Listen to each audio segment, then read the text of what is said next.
सभी को मेरा नमस्कार। और ये पहली बार आपसे इस साल में, नए साल में ये भेंट हो रही है, इसीलिए नए साल की मुबारकबाद भी मैं आपको देता हूँ। दोस्तों, हम एक बहुत बड़ा भारत जोड़ो न्याय यात्रा 14 तारीख को शुरू करने वाले हैं और राहुल गांधी जी के नेतृत्व में ये भारत जोड़ो न्याय यात्रा मणिपुर, इम्फाल से शुरू होगी और नागालैंड, आसाम, अरुणाचल प्रदेश होते हुए ये देश के 15 राज्यों से जुड़ जाएगी। ऐसा गुजरते मुंबई तक हम पहुंच जाएंगे। 110 जिलों से होते हुए ये यात्रा 100 लोकसभा सीटें और 337 विधानसभा सीटें कवर करेगी। करीब 6,700 किलोमीटर दूरी तय करके ये यात्रा मुंबई में समाप्त होगी। जयराम रमेश जी ने यात्रा के बारे में विस्तार से हमारे पदाधिकारियों की मीटिंग ली है, सबको ये सारे चीज़ें बताए हैं, कहाँ किस वक्त हमारे मीटिंग्स होंगे और हम किस किस जगह पब्लिक मीटिंग करेंगे, इसका सारा विवरण वो देंगे।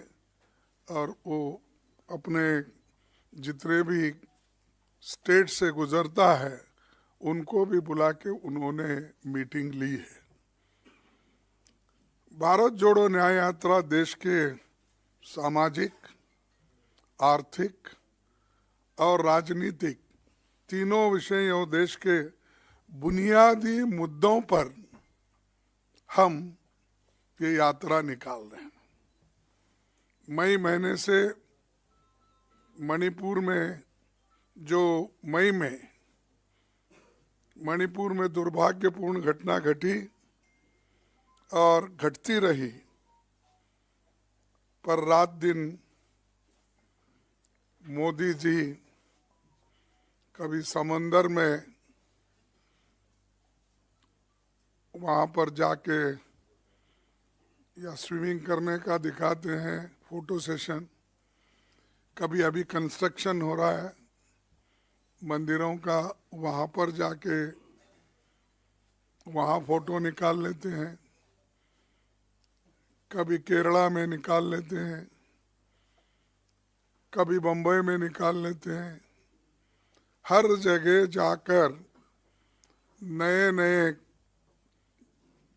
ये अपने वस्त्र पहन के हर जगह से फोटो रोज आप तो देखते रहे होंगे, आप भी तंग आए होंगे, भाई कितने बार इतनी सूरत देखना। फिर भी वो सूरत बताने का वो नहीं छोड़ते और आप लोग उसकी पिक्चर पकड़ना भी नहीं छोड़ते। तो ऐसा आज लोगों को ये हो गया कि भाई क्या है, कोई एक भगवान का दर्शन के जैसा रोज उठते ही उन्हीं का। लेकिन ये महापुरुष मणिपुर क्यों नहीं गए, जहां लोग मर रहे हैं, जहां महिलाओं को रेप किया जा रहा है, जहां लोग ठंडी में मर रहे हैं, वहां उनकी हाल चाल पूछने के लिए वो जा रहे नहीं। क्यों? क्या वो देश का हिस्सा नहीं है? आप लक्षद्वीप में जाके पानी में ठहरते हो, क्या आप मणिपुर जाकर लोगों को समझा नहीं सकते? आप पूरी सत्ता आपके पास है, आप तो यही कहते हैं मेरे को इस भारत देश में मैं अकेला ही ऐसा हूँ, मेरे को कोई अपोजिशन भी रोक नहीं सकता, यही उनकी बात है। मैं तो नहीं, पार्लियामेंट में उन्होंने कहा एक मोदी बस सारे अपोजिशन को, उन्होंने ही कहा, मैं नहीं कहा। तो जब एक मोदी ही बस है सबको, तो जाओ भाई मणिपुर में जाकर देखो क्या हाल है, क्यों ऐसा हो रहा है, देश का हिस्सा है वो, और कितने दिन ऐसा ही आप इसको ये करेंगे। इसीलिए जनजागृति करने के लिए ही हमने ये अपना ये निकाल रहे हैं, ये यात्रा। जो आपको भी मालूम है कि पहले जो हमारी भारत जोड़ो यात्रा थी तो सारे लोग उसमें आए थे, कन्याकुमारी से कश्मीर तक हुआ, और अब इम्फाल से लेकर बम्बई तक होने जा रहा है। तो ये राष्ट्रीय समस्याओं को जो गैर जिम्मेदारी से, असंवेदनशीलता से काम कर रहे हैं, ये ठीक नहीं है। और इंसान भाई कंपैशन तो होता है किसी के पास, लेकिन शायद कंपैशन मणिपुर के बारे में वो दिखाना नहीं चाहते। और राष्ट्रीय चर्चा, संवाद, ये सारे चीजें राहुल जी के यात्रा में होंगे, जैसा पहले भारत जोड़ो यात्रा में हुए थे। ये एक बहुत बड़ा कदम राहुल जी ने उठाया है, पूरी पार्टी उनके साथ इस लड़ाई में खड़ी है। दूसरी चीज, ये हम क्यों जा रहे हैं, लोगों को बताने के लिए कि कोई रास्ता नहीं। हमने पार्लियामेंट में अपनी बात रखने की कोशिश की, पार्लियामेंट में इन मुद्दों को उठाने की कोशिश की, लेकिन वहां पर सरकार ने हमको मौका नहीं दिया। और मजे की बात यह है भाई, कोई आदमी साइलेंट बैठ रहा है उसको भी सस्पेंड, जो उठ के खड़ा है उसको भी सस्पेंड, जो कुर्सी पे बैठा है उसको भी सस्पेंड। यानी 146 लोगों को निलंबित किया गया। इस देश के इतिहास में ये पहली बार है कि इतने लोगों को सस्पेंड करना और इतने लोगों की बात नहीं सुनना, और 26 पार्टियां, 28 पार्टियां मिलके जो बात हम रखना चाहते थे उसको कोई मौका नहीं मिला। और इसके लिए तो प्रधानमंत्री भी उधर आए नहीं हमारे पास, कम से कम पार्लियामेंट में झांक के तो देखे उन्होंने, लेकिन मेरे राज्यसभा में झांके भी नहीं। हालांकि दोनों जोड़ के ही है, तो क्या नफरत है मालूम नहीं हमसे, लेकिन उन्होंने इसके बारे में सरकार कोई अपनी गहरी चिंता व्यक्त भी नहीं की, और जाने वाले जाने दो, सस्पेंड करो, उन्होंने कर दिया और सेशन खत्म हो गया।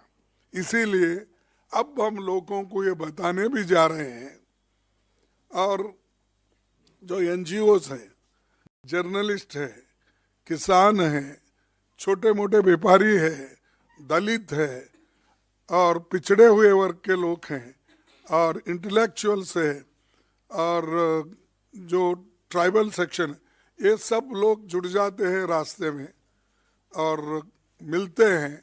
एक एक पॉइंट पे हमारी जो स्पीच होगी, जो बात होगी, वहाँ भी हम बताएंगे और लोगों की तकलीफ भी सुनेंगे, क्योंकि सिर्फ ये हमारी बात कहने के लिए नहीं, दूसरों की बात सुनने के लिए भी ये प्लेटफॉर्म यूज किया जाएगा। और ये जो है हमने शुरू किया है, एक बहुत अच्छी बात है और आपका भी कोऑपरेशन ज़रूरी है। आपके बगैर तो आप हमारे लिए ऑक्सीजन है, क्योंकि आप ज़्यादा अगर सपोर्ट नहीं करेंगे हम आहिस्ता आहिस्ता ख़त्म हो जाएंगे। इसीलिए मैं चाहता हूँ कि आपकी भी जो सपोर्ट है, ऑक्सीजन है, वो देते रहेंगे और डेमोक्रेसी को जिंदा रखने के लिए, संविधान को जिंदा रखने के लिए ये ज़रूरी है। और संविधान ठीक है तो आपका भी फ्रीडम ऑफ स्पीच, एक्सप्रेशन, ये सब टीवी गीवी चलेगा, लिखना पढ़ना चलेगा, नहीं तो आपको भी आहिस्ता आहिस्ता से मुंह बंद कर देंगे। फिर बाद में सिर्फ मुंह बंद करके सिर्फ लिखना पड़ेगा, वो भी फिर बाद में हाथ भी आपको बंद करवाएंगे, पेन भी। तो ये मेरे सबके लिए एक ये है, तो आप इस पर ध्यान लीजिए। और जो क्रिमिनल एक्ट उन्होंने पास किया 3, आज वकील भी परेशान है, दूसरों का तो छोड़िए, उधर वकील खुद परेशान है, कैसा प्रोनाउंस करे, क्या क्या करे, एकदम इसको कैसा पटरी पे लाए, ये उनको भी समझ में नहीं आ रहा। लेकिन और एक, इसके पहले तो किसानों के बिल लाए, फिर वापस लिए, और लेबर्स का हाल पूछो मत। मैं अच्छा जानता हूं कि लेबर के लिए तो इस सरकार में कोई जगह नहीं है।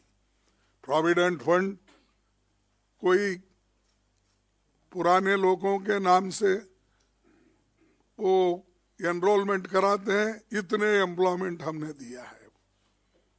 ईएसआई की वही हालत है। और जो पहले कानून थे, रूल्स रेगुलेशन, हर चीज बोनस, उसमें कोई उनको इंटरेस्ट नहीं है। जो आजादी के पहले बने हुए कानून लेबर के थे वो भी निकाल लिए। कॉन्स्टिट्यूंट असेंबली से पहले जब डॉक्टर बाबा साहब अम्बेडकर तो वाइसरायज इसमें एग्जीक्यूटिव मेंबर थे लेबर डिपार्टमेंट के, उन्होंने बनाए सो कानून भी अब इन्होंने निकाल दिया। आजादी के बाद जो आए थे वो भी निकाल दिया। तो आखिर में क्या हमारे एम्प्लॉयज को बॉन्डेड लेबर करना चाहते हैं? और इन लेबर, चाहे वो कोई भी हो, आप हो, कोई भी हो, इतना डरा के रखने के लिए और मालिक के कंट्रोल में रखने के लिए अगर ये चीज होती है, ये इससे बुरा और कुछ नहीं है। तो दोस्तों, ऐसे जो चीजें हैं, लेबर लॉज, किसान का मुद्दा, अब ट्रिब्यूनल लॉज, ये सारी चीजें ला रहे हैं कि ये एक डिक्टेटर की निशानी है। मैं यही भाषा में बोल सकता हूँ, थोड़ा सोफिस्टिकेटेड हमारे जयराम बोलते हैं तो क्योंकि मेरे उनको जरा डिफरेंस है, मैं सीधा सीधा बोलता हूँ, उन्होंने जरा मेट्रो में फिरने की आदत है, मेरे को एक्सप्रेस में ये पैसेंजर में जाने की आदत है। और ये जो चीज़ें हमने आज आपके सामने रख रहे हैं, और यात्रा के माध्यम से अभी मैं कहा सामाजिक, आर्थिक और राजनीतिक जनता के मूल सवालों जैसे महंगाई, बेरोजगारी, किसानों के मुद्दे, मजदूरों की बुरी हालत, अमीर गरीब की बढ़ती खाई और जातिगत जनगणना आदि पर जनजागरण करने का भी ये मौका है। और हम सबसे ये बात करेंगे। और दूसरी, यात्रा के दौरान राहुल जी समाज के विभिन्न वर्गों से, विभिन्न क्षेत्रों के लोगों को, संगठनों से वो बात करेंगे, उनकी बात समझेंगे और उसका सॉल्यूशन क्या होगा नेक्स्ट, इसके लिए हमको बहुत बड़ा फायदा होगा। और कांग्रेस केडर इसे सफल बनाने के लिए पूरा जोर लगाएगा।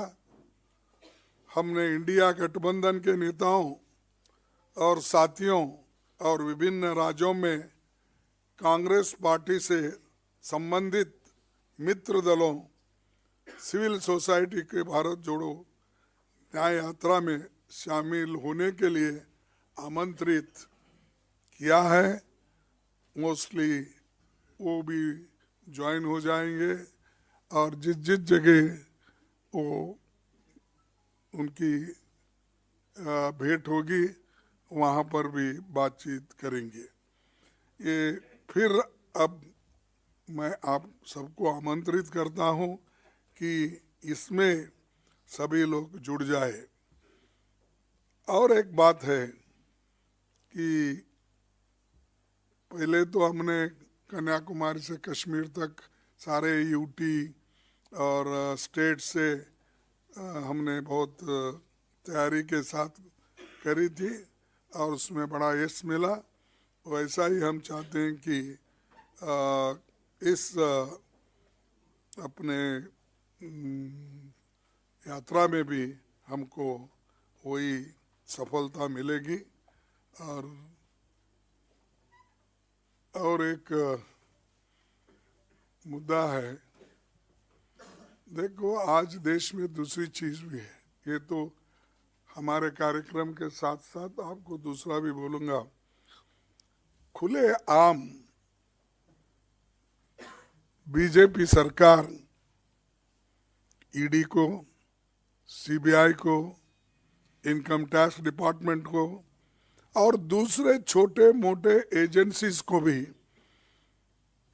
विपक्षी नेताओं के ऊपर और उनके रिलेटिव्स के ऊपर, छोटे मोटे लोग जो पार्टी के होते हैं उनके रिलेटिव्स के ऊपर वो आज हमला कर रहे हैं, डरा रहे हैं और डरा के अपनी बात मनवा रहे हैं। और ये एक बहुत ताज्जुब है कि एक आदमी को आप कलंकित कहते हो, ये ठीक नहीं है। किसी को कांग्रेस वाले को पकड़ लिए, कहाँ कहीं टीएमसी वालों को पकड़ लिए, किसी टीडीपी वालों को पकड़ लिए, किसी आप आदमी किसी को भी पकड़ लो, आप तो उसको किसी न किसी केस में डालते हो। डालने के बाद अगर वो आदमी आपके पार्टी में ज्वाइन होता है वो क्लीन हो जाता है। इतनी बड़ी ड्राई क्लीन फैक्ट्री शाह साहब के पास है, हमारे पास कलंकित, उनके पास जाते ही वाइट, प्योर वाइट बन जाते हैं। ये कैसा होता है? ये न्याय की बात करते हैं आप एक जो बात करते हैं कि हम बहुत क्या है, क्या कहेंगे वो आप, हम बहुत स्वच्छ हैं, निष्कलंक है, ये बात करते हैं। अगर ये क्यों कर रहे हैं आप? कहाँ अगर आपको 2-4 एमएलए कम गिरे उनको उठा लेके जाते हो, केस डालते हो, फिर वो सरकार क्लीन हो जाती है। ऐसी अगर हुकूमत चली, ऐसा ही देश चला है तो क्या होगा कि जो जनता से चुन के आते हैं आप उनको खरीद फरोख्त करके, डरा धमका के अगर शामिल कर लेते हैं तो क्या अच्छी बात है ये? तो इसीलिए आप सबसे यही चीज मुझे बोलना था। और मोदी जी ने तो संविधान को कभी माना ही नहीं। शायद उनका वेट एंड सी लिस्ट होगा, क्योंकि आने वाले दिनों में उन्होंने नागपुर के आदेश से जो काम करते हैं वो उसी के ऊपर उनका ध्यान केंद्रित होता। इस संविधान को संविधान नहीं मानते, क्योंकि जो नागपुर का संविधान है उनका उसी को मानते हैं। तो इसीलिए हम आज जस्टिस, लिबर्टी, इक्वालिटी, फ्रेटर्निटी की जो आज एक धज्जे उड़ाए जा रहे हैं और बुरी तरह से ये प्रभावित हुई है, ये हमारे संविधान के प्रेम्बल को हम बचाना है, दोबारा इसको मजबूत बनाना है, इसीलिए ये यात्रा भी जरूरी है। तो मैं इससे ज़्यादा कुछ कहना नहीं चाहता। एक ही अपनी बात रखूँगा कि इस जो न्याय का मुद्दा है, भारत जोड़ो न्याय का मुद्दा है, या ये इस मुद्दे पे हम आगे बढ़ेंगे। हर व्यक्ति को इसमें हिस्सा लेना चाहिए, यही मेरा अपील है। इतना ही कह के मैं अपने 4 शब्दों को ख़त्म करता हूँ। शुक्रिया खरगे जी। मैं अभी कांग्रेस अध्यक्ष से गुजारिश करूंगा कि भारत जोड़ो न्याय यात्रा का जो प्रतीक चिन्ह है और भारत जोड़ो न्याय यात्रा का जो मुख्य नारा है वो आपके सामने और आपके द्वारा देश के सामने रखेंगे।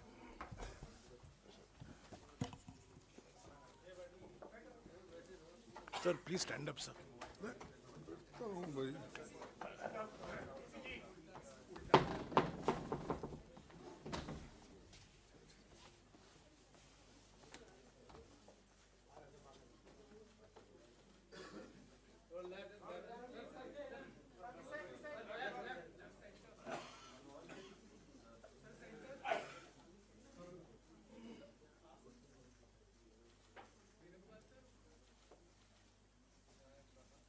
Okay, thank you.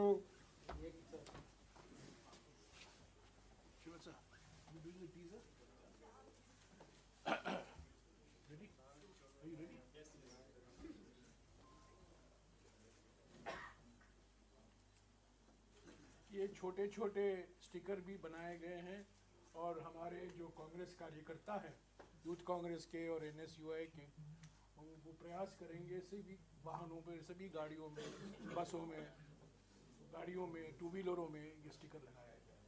आज से शुरू होगा ये अभियान। खरगे जी तो आपके सवाल लेंगे, पर उसके पहले एक छोटा सा वीडियो है जो एक टीज़र वीडियो के माफिक है। 12 तारीख को जो हमारा जो मुख्य गीत है, जो एंथम सॉन्ग है, उसको हम रिलीज़ करेंगे। पर आज ये एक छोटा सा वीडियो बनाया गया है। भारत जोड़ो न्याय यात्रा की पृष्ठभूमि क्या है, भारत जोड़ो न्याय यात्रा क्यों निकाली जा रही है और इसका मकसद क्या है। तो पहले ये वीडियो देखेगा और उसके बाद में आप खरगे जी से सवाल कर सकते हैं।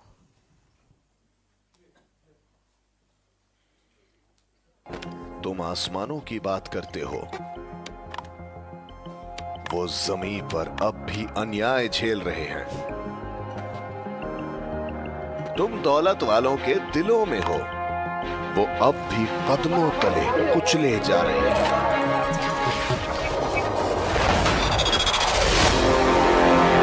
अब बस, वो मिट्टी से उठकर आ रहे हैं लेने बराबरी का हक, रोजगार का हक, सम्मान का हक। इस बार न्याय हो के रहेगा, हर कमजोर को हक मिल के रहेगा। 14 जनवरी से भारत जोड़ो न्याय यात्रा, मणिपुर से मुंबई तक, न्याय का हक मिलने तक।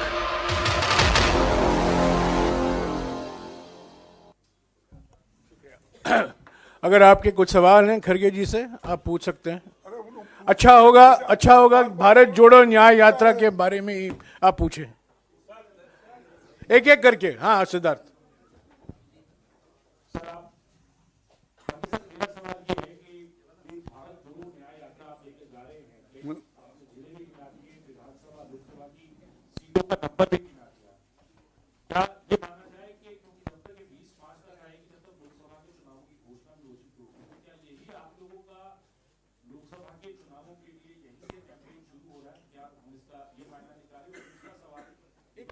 क्या गठबंधन नंबर क्या बोले? नंबर गिनाया कि 100 लोकसभा सीटें 337 विधानसभा सीटों से होकर यात्रा गुजरेगी और 20 मार्च तक का समय है, तब तक लोकसभा के चुनावों की घोषणा हो चुकी होगी।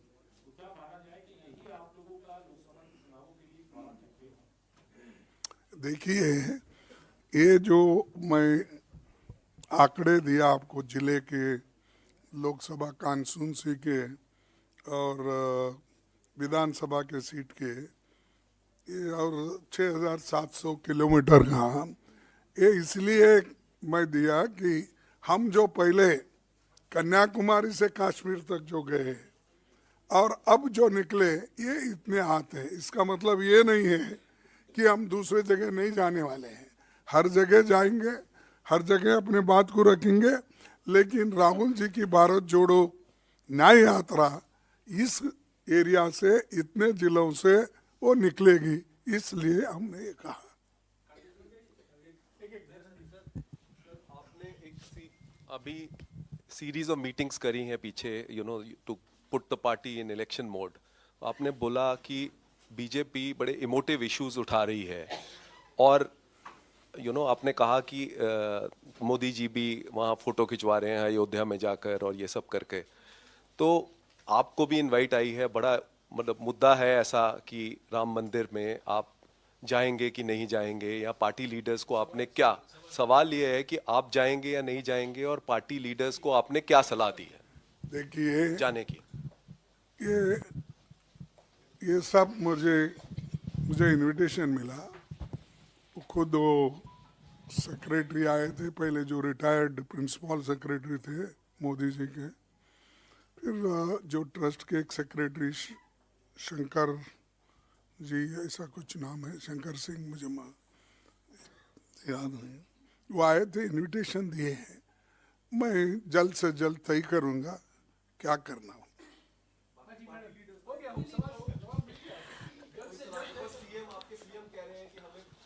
अरे कि उनको मिले ही नहीं तो उन्होंने जो बोलते हैं ये उनका वैयक्तिक है। सर, अगर आपको मिला है तो आप जाइए, दूसरों को मिला है तो आप, पर्सनल आस्था है और आप आस्था रखने वाले आज भी जा सकते, कल भी जा सकते, परसों भी जा सकते। सर, भारत जोड़ो न्याय यात्रा में सबसे ज्यादा 15 राज्यों में से 11 दिन उत्तर प्रदेश को, वहां 80 लोकसभा सीटें आती हैं, झारखंड और असम वहां पर 8-8 14-14 सीटें आती हैं, तो टोटल 108 सीटें बनती है तीनों राज्यों की, लेकिन कांग्रेस के पास अभी 5 है। तो क्या ये माना जाए कि इन फोकस इसलिए किया गया है कि ज्यादा सीटें आने का आप लोगों को कुछ पॉजिटिव है? देखिए, ऐसा नहीं, हमारा काम न्याय दिलाना है और न्याय दिलाने के लिए सीटों की गिनती नहीं होती। जिस एरिया से जाना, लोगों को जागृत करना, लोगों को ये बताना ये सरकार क्या कर रही है, ये अपना काम है। वोट देना लेना वो लोगों के, वोटरों के दिल की बात है। तो हम जो जा रहे हैं लोगों को बताने के लिए जा रहे हैं, उनके दुख और दर्द को उठाने के लिए जा रहे हैं।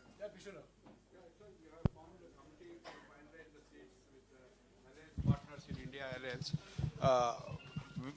is that finalized how many seats Congress is going to contest in next elections? No, that we'll decide. See, in all 500 constituencies we are working, and already we have finalized 500 Parliament observers. Today that list will be announced. So they will go assess in each parliamentary constituency, and ultimately when India Alliance is there, then when negotiation will have in each state, then the exact number will come out. But we are trying to put our efforts everywhere, because today we are thinking we are getting a seat. Suppose our alliance partner don't agree, you take C seats. Therefore, we are putting all 500 observers in each constituency.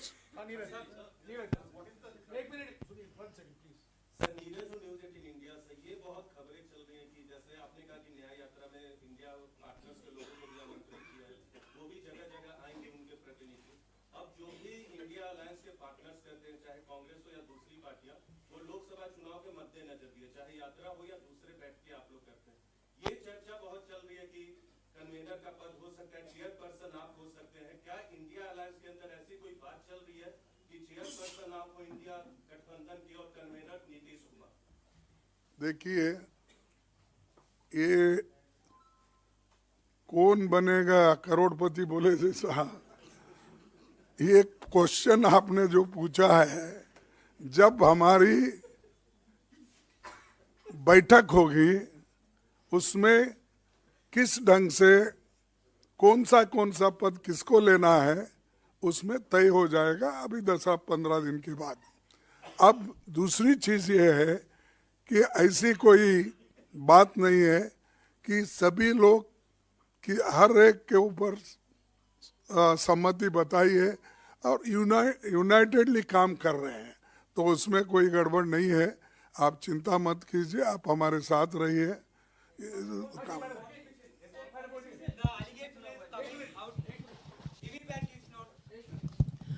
खड़गे जी, आपने अभी पिछले दिनों ही अपने उद्बोधन में कहा था कि 8 से 10 बड़ी रैलियां सभी संयुक्त गठबंधन के साथ होनी है, तो क्या जो भारत न्याय यात्रा है इसमें भी हम उम्मीद करें कि गठबंधन के साथ कुछ बड़े आयोजन होंगे? और दूसरा प्रश्न कि इस लोकसभा चुनाव में क्या कांग्रेस न्याय का जब तक हक नहीं मिलेगा तब तक आप लोग चलते रहेंगे?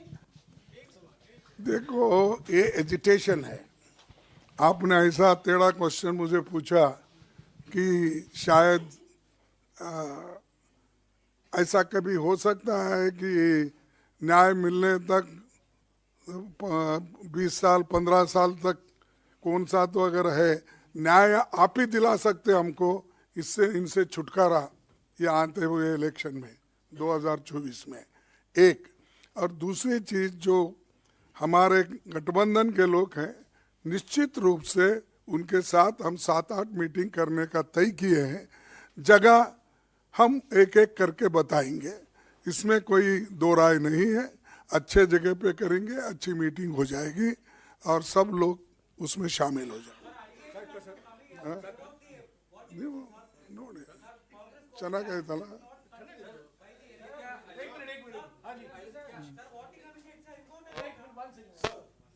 First, from India Today, there are reports that you could be reaching out to the respective party chiefs. So, are you calling respective party chiefs, let's say TMC, Aam Aadmi Party, for sharing basis? Is that happening already?